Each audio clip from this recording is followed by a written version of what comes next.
26 сәуірде, яғни президент сайлауы күні әр сайлау учаскесінде кем дегенде бір жауапты байқаушы болады. Сайлауды бақылау жөніндегі республикалық қоғамдық комиссиясы шамамен 10 мыңға тарта байқаушыны дайындауды жоспарлап отыр. Бүгінде бұл жұмыс бүкіл өңірде жүргізіліп келеді. Комиссия құрамына 15 адам кіреді. Олар танымал қоғам қайраткерлері, жазушылар, заңгерлер, әлеуметтанушылар. Орталық сайлау комиссия мен кандидаттардың штабтары мен халықаралық ұйымдардың байқаушылар миссиясымен де осы күні байланыс орнатылған.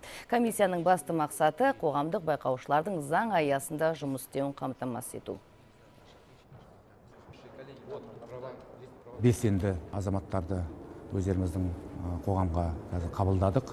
Арнайы қазір біз солар үшін кітапшамалар жасап жатырмыз, арнайы буклеттер жасап жатырмыз. Қоластында болатын өздерінің міндеті жөнінде, өздерінің жаңа құқығы жөнінде қалай тұру керек, қалай бақылау керек, заңға байланысты. Осыған байланысты қазір осындай үйрету жұмыстары ұйымдастырылып жатыр.